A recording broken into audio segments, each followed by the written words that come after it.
and again, I'm going to be critical of the judges on The Voice for 1 second. And I'm going to say all of them over the last 10 years, because they've all say, because, you know, it's like you get teams. It's like, I want this singer to be on my team. And, oh, I would do anything for this kid. You know what you want to, if you want to help them out, give them a song.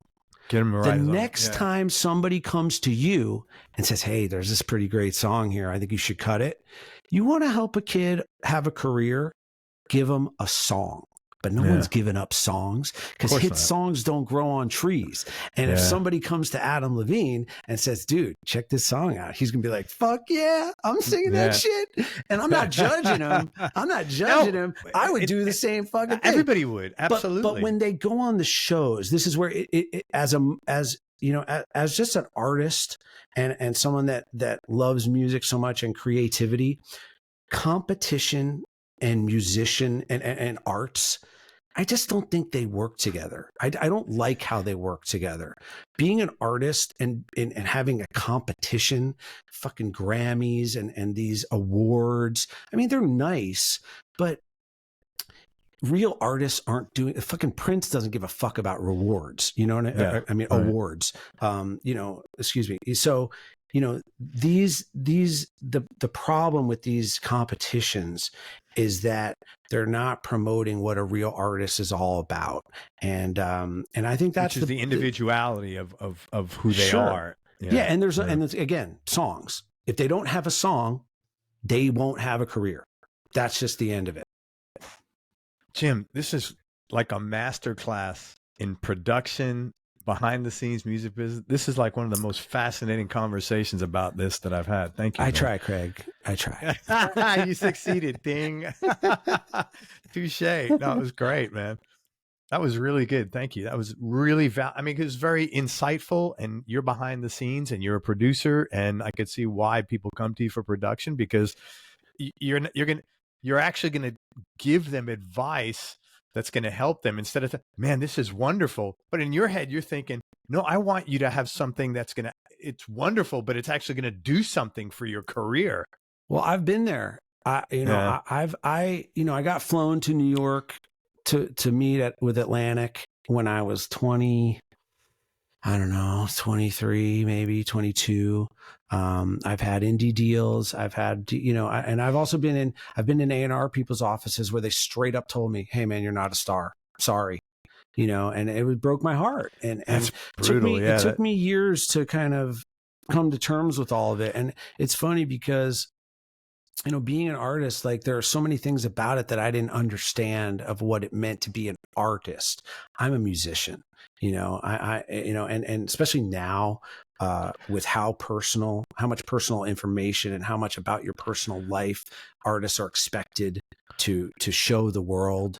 I'm just not comfortable in that. So it worked out, and if I would have been a successful artist at a very young age, I think that would have been really detrimental to my mental health. And I mean, navigating that is very difficult. But it's, for me, because I work with a lot of young singers and young artists, and I really try. I want to help them, but it's hard. I don't know the answers. I try to look at all these different ways that people are making it. What I do know, and I don't know how they do it. I don't know how the algorithms and the TikToks and how do you get a zillion views and go viral and all that stuff.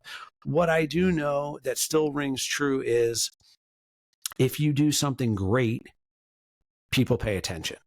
That still holds true. If you're really funny and you get on TikTok and do some shit and do some bits, it's going to go around. If you're an amazing singer and you go and sit down and play a tune, people will start sharing it and go, man, you got to see this guy. This is awesome. Whatever. So, all that stuff, I'm trying to learn about it and try to help these people. One good thing is, I mean, the internet, for how much negative stuff it's done for certain musical things. Look, it gives a platform to people that never would have had this, platform before. I'm one of them. Yeah. 100%. Yeah. I mean, there's good and bad to both aspects of kind of the streaming stuff. And I mean, there used to be one way to become a rock star, and it was, you had to get a record deal and you had to get, be one of 30 people that they signed and then let them do it. That's not true anymore. No, it doesn't exist. Which is kind of cool. I just still think it's leveled the playing field for everybody. Everybody starts out even. That's one good thing it's done. If you have something to say, you can say it. You don't need, like you said, a record deal. But from there on in, it is an uphill battle. But isn't it like that with everything in life that you're trying to do? And if if you're trying to go to med school and become a doctor, God, that's hard. Sure. Yeah. I mean, I wouldn't want to do. I mean, I'd have to love that to like work 6 days in a row or something like that. That's not my idea of fun. But it's like that with everything, I think. I also used to think in terms of sports because I love sports and I played a lot of played sports when I was a kid. Perfect example. The thing about sports that I like is that numbers do not lie, and that's where anything creative you have a bias because you have something against you because it's just straight up subjective. I mean, I can write a song or I can play a tune in here right now and sing a song, and you could be like, dude, this guy's really good. He's talented. He should whatever. And the next guy goes, I don't like that guy. He stinks. Right. Okay.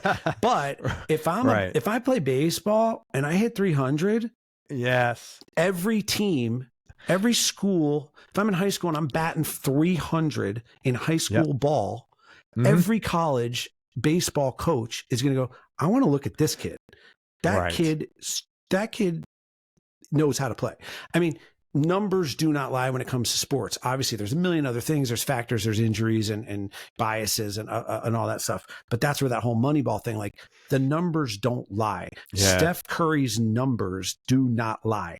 That dude is the best shooter ever.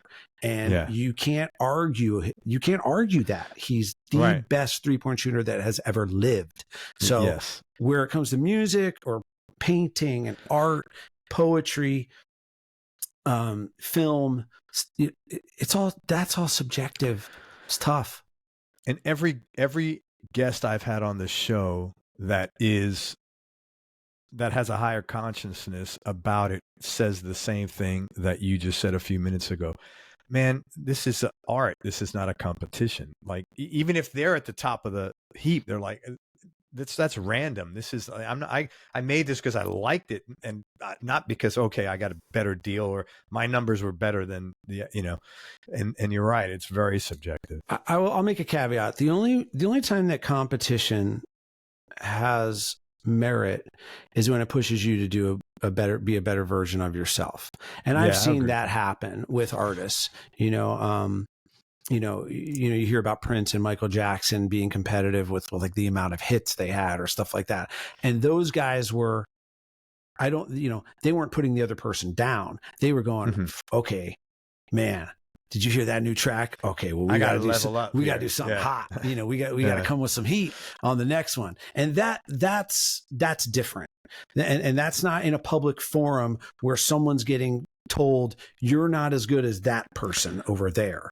And they'll never go on that forum and like, say, I saw what Prince did.